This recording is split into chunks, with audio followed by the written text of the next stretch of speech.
Hey guys, what is up? We are back. We're back from Friday Night Youth. Back. Online. We're online still. How long's it been? How long's it been? It's been too long. Too long. More than a minute. Too long. But we are going to kick tonight off with a game, aren't we, Dan? Game, you say? Game. We're going to kick it off with a game. It's a letters game. Letters game. It's a letters game. It is. Like my ABCs. Like the 26 letters. 26. There's 26. 26. There's 26 letters in the alphabet. It's a letters game. We've got a special guest. We do. Special guest, Devon Joseph Berry. Round of applause, please. Gwen Devani in the flesh. Here he is. Round of applause. Virtual round of applause from the YouTube crowd right here. Take a seat. Wow. Woohoo! Yeah, no, your mum did say you were clumsy. Devon, how are you feeling? How are you feeling? Okay. It's feeling the pressure already. That's good. Here we go. So what's going to happen, Dev? You're going to have 20 seconds to name 10 things that we give you. And you're going what letter should we give him? I like the letter D because my name starts with a D. Your name starts with a D, and so does Devon's. Oh, wow. I feel like it's fate. It's fate. It's fate. Boom. So, here we go. Timer. I mean, we're looking at a clock at the back. I need my glasses more than anything else. Devon, are you ready? Devon, are you steady? Take the mic. Let's go. Ready? Yep. Boy's name. Dan. Country name. Denmark. TV show. Dr. Doolittle. Food. Food. D. He's struggling. D. Doritos. Celebrity. Drake. It's a girl's name. Danielle. Colour. Yeah. That's time. Mr. Berry. You scored. He scored.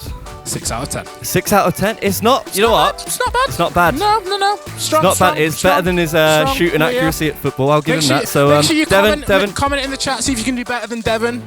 I play think along. you could, yeah. 6 out of 10. I think you can do better. Who Definitely thinks they can better. get more than Devon? Put it in the comments. Big round of applause for Devon Berry again. Devon Berry. Get off the... Big round of applause. No, get off. Stop milking it. Bye, Go on. Bye, Dev. But we have another special guest as well. Coincidentally Making enough, up... name also starts with D. Wow. Oh, We did wow. not plan that. Wow. So, second part of our favourite couple here is Daisy Burns. Daisy Burns, can we give her a round of applause, please? Or if you're Scouse, Daisy Burns. Take a seat in the hot seat. Daisy Burns. Daisy, Here how you she feeling? is. Welcome to the stage. I wonder who Danielle is. Wow, Dan. Some tough questions for Mr. Devon Joseph Berry to answer after this. So looking forward to that one. We'll keep the cameras rolling for that conversation. Here we go. Darren, are you ready with the timer? Actually, we need to give her a letter. Oh, yes, please. I think B. Oh, like Burns. Yep. Just like Burns. Exact. That's part of the phonetic alphabet, I believe. Alpha, Burns, Charlie. Yeah, nice all that. Right, here we go. Rambling. Daisy Burns. You're looking the wrong way. It's fine. Right. So the letter B, here we go. Kitchen object. A baker. Sure. Football team. Beverton. Carry on. Oh, Just go on. no, that's number 2, sure. Song. What? A song name. Baby. Yeah, Justin Bieber. Yeah. Appreciate it. Colour. Are you nice? Bit. A colour. Oh, yeah. Blue. Yeah, thank you, Meg. On the side, Megan, with the colour blue. Not too far from blue. I'd say is a fairly normal. No, just get off. Just yeah, bye, Daisy. Daisy. She's gone. She's gone. The blue. What a Daisy. We got stuck on blue. Blue. Could have I been like in the colour blue. It's a band name as well. No. Tragic. Dan, that's all we have time for. We're out of time. We've run out of time. Oh, yeah. Well, let's move on. Let's invite on our panel. Transition.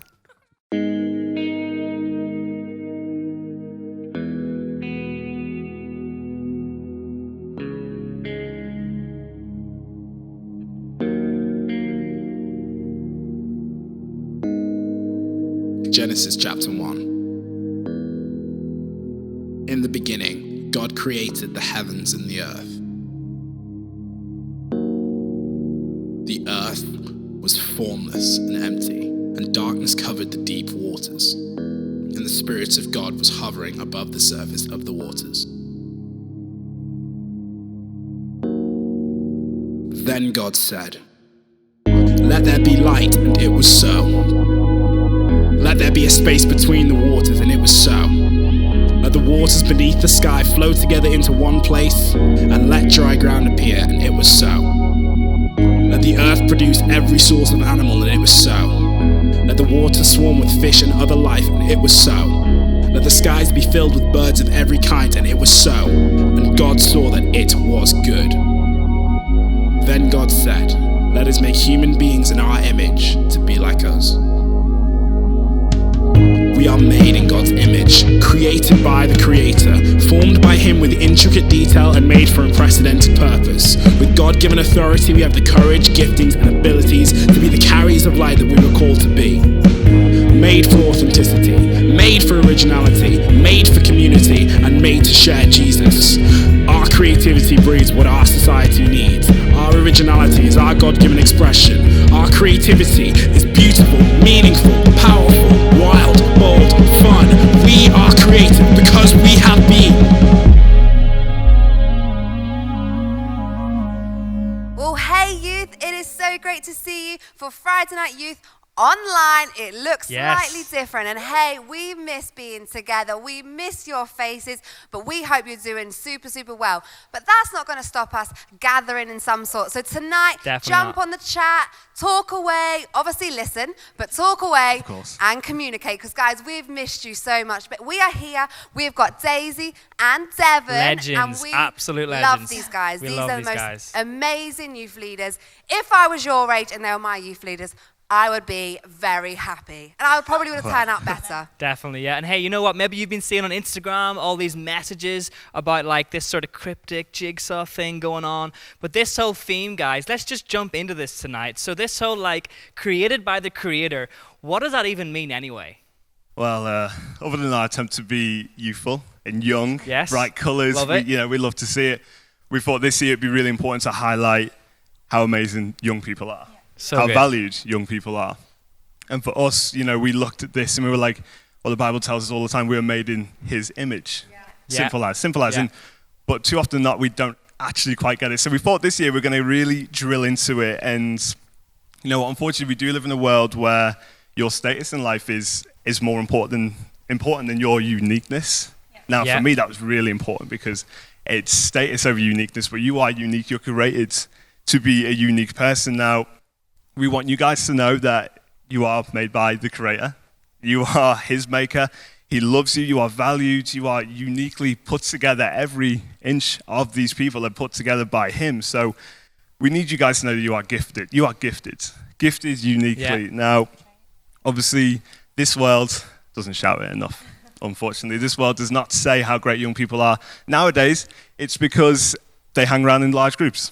So people are intimidated by young people, but actually they are individual souls who are loved by someone up there.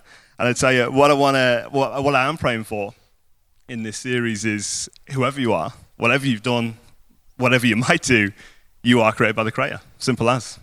I love that so much. And it really ties into our ethos as a church, right? About everyone. Well, that's so great. Right. I love that. The youth are individual. They are unique and they are made by God in their image, in His image. So yeah, fantastic. What's next, babe? Yeah. And I think that ties into a little bit you talking about their identity because, we're talking about what society says about them, what they think they say about themselves. But actually, if we're created by God, then really it's what God says about us that matters. Yeah. So guys, how should we understand our identity? Because sometimes we're told we're this, we're that.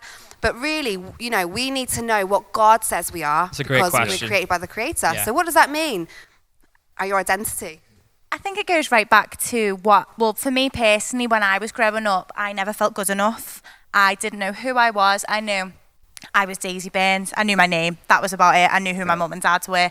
But I had no idea what I wanted to do with my life, and that terrified me. So I thought, I don't even know who I am, never mind what I'm supposed to do. But when I started coming to church, I realised that actually doesn't matter because God's got a plan for you. Yeah, and when it boils down to it, your identity is completely in Him. And even when you go back to the very, very beginning of the Bible, it talks about God made us in His image and it was good. So if God thinks it's good, it must be great, because God knows exactly what he's doing. And when it boils down to it, when you look through the Bible and you look about what God says about image, he talks about how you're a masterpiece, about how you're flawless, about how he's got a plan and a purpose which is solely for you. And even on your days where you don't know who you are, your identity is in him and you are a child of God. Right. So that is literally it. Amazing. Right. And do you ever find, though, like, it's all good hearing this, but practically, how can the youth apply this? Like, how can they get up every day and ignore what society says about them, or what their parents say about them, or what school says about them? And how can they remind themselves that their identity is in God? So I think with that one, we were doing we were looking into identity a lot over these last few days. And there is nothing wrong with identity. But the issue is, that we get nowadays is people change their identity every month. Right. I've come across young people who are this person one week and then someone else the next. It's not consistent. And not consistent at all. And what it is, it's where are your foundations? Where does your strength lie if your identity is changing week by week? Now we look to the Bible and it says that Jesus is our cornerstone. Well, what's yours if you're this person one week and then you don't like something about yourself, so you change it again the next?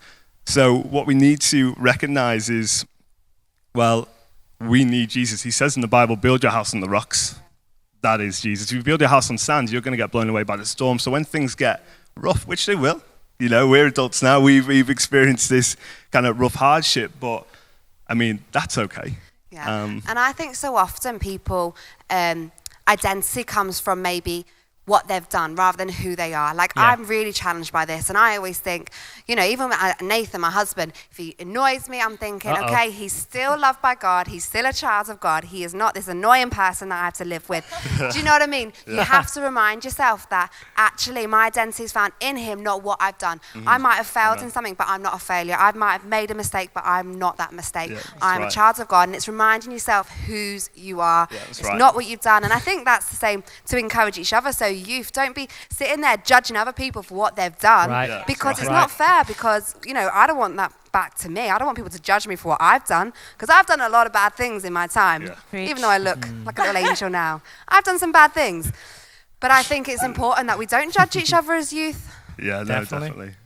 And I love that, it's not what you've done, but it's who God says that you are. And I guess, guys, let's be real for a minute, because in this moment, in this season, obviously COVID, people feel isolated. So, how would you say the youth can build their relationships with God, even though there's no one necessarily around within their world to help them do that? And Nathan asked this because he's a very lonely person. I am. I really want to know the answer to this for me, because I have no friends right now. Let me tell you a little story. Go on. So I was thinking about this come in March, everything got taken away from us. Your youth leaders got taken away from you. Your friends at youth club got taken away from you. The church got taken away from everyone. Now, there's one thing it says in the Bible. It says, go away by yourself and pray. Go away by yourself and pray. Now, it doesn't say take the community, take the whole world. It just says by yourself. And it goes on to say, shut the door behind you and pray to the Father who sees everything. He sees you, okay? Now, I've learned this on my journey. I've learned there's going to be times when there is no one around, even if you've got so many people around you. Now, there's one thing I have to remind myself all the time is, if it's on your mind, it is on God's heart. Love that. Yeah. So it's simple as in, he sees you, he loves you, and it says in the Bible, worry about nothing, but pray about everything. So every thought, stress, worry, anxiety, you're nervous, a quick prayer. Doesn't need to be on your knees with a candle lit. It just needs to be a quick time, walking down the street, God, I need you, I'm worried. Done. And he sees you. It can be in the street, it can be in your own room, it can be while you're having your dinner. He sees you. And it says, just to sum up this little part, it says, draw near to him, and God will draw near to you. You keep drawing to him, and he'll be right at your side, strengthening you, lifting you up in the times like this, so you can feel power, feel strength in his name. And I also think practically what you can do, because I'm quite a practical person. Love it. You've got to be, you can download the YouVersion app and do Bible apps. There are so many out there. It's like you're feeling scared, type it in. You're feeling anxious, type it in. Yeah. You feel like you've got no friends. There's one for them. Nathan told me about it. So, you type in, you read it. And honestly, when I first became friends with Megan, we didn't know each other like that. it's a relationship, it builds. Takes and time. the more it takes time. And the more you do these things, the stronger your relationship will get with God. He's interested in every single detail. But that's what I would do practically. Amazing, amazing. Well, hey, how good was that? I feel like I've learned so much. I think for me, I'm going to take away that I'm created by the Creator. Yeah. That means my identity is in Him and Him alone. And hey, next time we meet, next time we gather, we're going to be talking on this subject again. So we've just started this conversation and we're going to continue this and we're going to look at who our identity is in, what does that mean, who God says I am. So it's going to be super exciting. Yeah. But again, hey, don't let this season discourage you. Don't let this season make you want to put God aside. He is with you. He is for you. He loves you. He's got a plan for you in this season, in this future, no matter what the government says right now, no matter what the schools are saying to you. God loves you and He is so for you, and we are for you. We are praying for you daily, and we believe the best is yet to come.